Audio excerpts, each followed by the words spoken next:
വെറുതെ വർഗീയത പറയല്ലടോ. എന്തിനാണിങ്ങനെ വെറുതെ മതവും പറഞ്ഞ് തമ്മിലടിക്കുന്നത്? ഇങ്ങനെ പറയുമ്പോൾ ഇവിടെ മരിക്കുന്നത് മനുഷ്യരാണോ? ഹേ അല്ല, മതേതരത്വമാണ്. ഞാനിത് പറയാനുള്ള കാരണം എന്തുകൊണ്ട് ഇവിടെ ചില പേരുകൾ മാത്രം മറച്ചു വെക്കപ്പെടുന്നു. ഈ ഒരു പേര് കേട്ട് കാണും, സയ്യിദ് ആദിൽ ഹുസൈൻ ഷാ.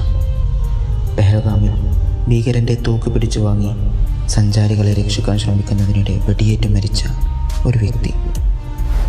അദ്ദേഹത്തിന് മറ്റൊന്നും നോക്കാതെ സ്വന്തം ജീവനും കൊണ്ട് അവിടെ നിന്ന് രക്ഷപ്പെടാമായിരുന്നു.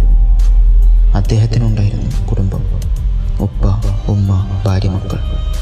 ഇതൊന്നും ആ സമയത്ത് അദ്ദേഹം ഓർത്തു കാണില്ല, തൻ്റെ കൂടെ ഉണ്ടായിരുന്ന ഇതര മതത്തിൽപ്പെട്ട സഞ്ചാരികളെ അല്ലാതെ.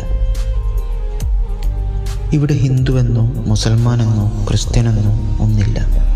നമ്മൾ ഇന്ത്യക്കാരാണ്. നമ്മൾ ഒറ്റക്കെട്ടായി നിൽക്കേണ്ട സമയമാണ്.